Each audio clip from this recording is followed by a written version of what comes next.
कलयुग के अंत में क्या होगा? मनुष्य की औसत आयु 20 वर्ष ही रह जाएगी। 16 वर्ष में लोग वृद्ध हो जाएंगे और 20 वर्ष की आयु में वे मृत्यु को प्राप्त हो जाएंगे। इंसान का शरीर घटकर बोना हो जाएगा।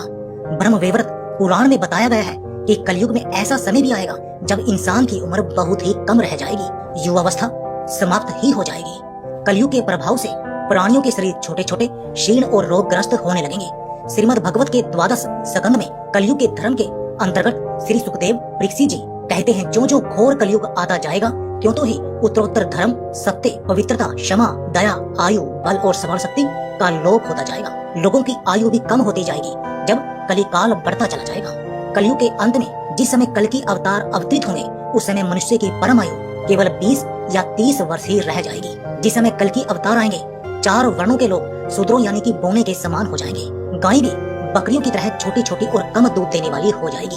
कलयुग के अंत में संसार की ऐसी दशा होगी कि अन्न भी नहीं उगेगा। लोग मछली मांस ही खाएंगे और फिर वो बकरियों का दूध ही पिएंगे। गाय तो दिखना भी बंद हो जाएगी और अगर होगी तो वह भी बकरी के समान ही होगी। एक समय ऐसा भी आएगा जब जमीन से अन्न उपजना भी बंद हो जाएगा, पेड़ों पर फल भी नहीं लगेंगे। धीरे धीरे ये सारी चीजें विलुप्त होने लगेंगी। गाय दूध देना भी बंद कर देगी। स्त्रियां कठोर स्वभाव वाली एवं कड़वा बोलने वाली होंगी। वे अपने पति की आज्ञा बिल्कुल भी नहीं मानेंगी। जिसके पास धन होगा उसी के पास स्त्रियां रहेंगी। मनुष्यों का स्वभाव गधों जैसा होगा, वो केवल गृहस्थी का भार ढोने वाला ही रह जाएगा। धर्म कर्म का लोप हो जाएगा। मनुष्य जप रहित नास्तिक व चोर हो जाएंगे। सभी एक दूसरे को लूटने में लगे रहेंगे। कलयुग में समाज हिंसक बन जाएगा। जो लोग बलवान होंगे उनका ही राज चलेगा। मानवता नष्ट हो जाएगी और सभी रिश्ते भी खत्म हो जाएंगे। एक भाई ही दूसरे भाई का शत्रु बन जाएगा। जुआ, शराब, पर स्त्री गमन और हिंसा ही धर्म होगा। पुत्र पिता का और पिता पुत्र का वध करके भी दुखी नहीं होगा। अपनी प्रशंसा के लिए लोग बड़ी बड़ी बातें बनाएंगे किंतु समाज में उनकी निंदा कभी भी नहीं होगी। उस समय सारा जगत छिन्न भिन्न हो जाएगा। एक हाथ ही दूसरे हाथ को लूटने लगेगा। कलयुग में लोग शास्त्रों से विमुख होते जाएंगे। अनैतिक साहित्य ही लोगों की पसंद बन जाएगा। बुरी बातें और बुरे शब्दों का ही व्यवहार किया जाएगा।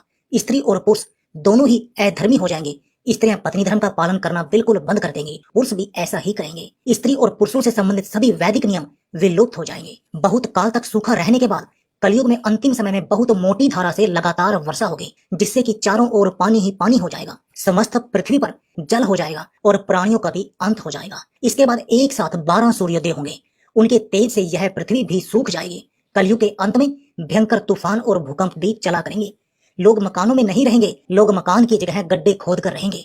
धरती का 3 हाथ अंश अर्थात लगभग 4.5 फुट नीचे तक धरती का उपजाऊ अंश नष्ट हो जाएगा। भूकंप आया करेंगे। महाभारत में कलयुग के अंत में प्रलय होने का जिक्र है, लेकिन यह किसी जल प्रलय से नहीं बल्कि धरती पर लगातार बढ़ रही गर्मी से होगा। महाभारत के वन पर्व में उल्लेख मिलता है कि कलयुग के अंत में सूर्य का तेज इतना बढ़ जाएगा कि 7 समुद्र और नदियां सूख जाएंगे। संवर्तक नाम की अग्नि धरती को पाताल तक भस्म कर देगी। वर्षा पूरी तरह बंद हो जाएगी। सब कुछ जल जाएगा। इसके बाद फिर लगातार 12 वर्षों तक बारिश होगी, जिससे धरती जलमग्न हो जाएगी। जल में फिर से जीव उत्पत्ति की शुरुआत होगी। दोस्तों, आपको हमारी ये जानकारी कैसी लगी और कौन सी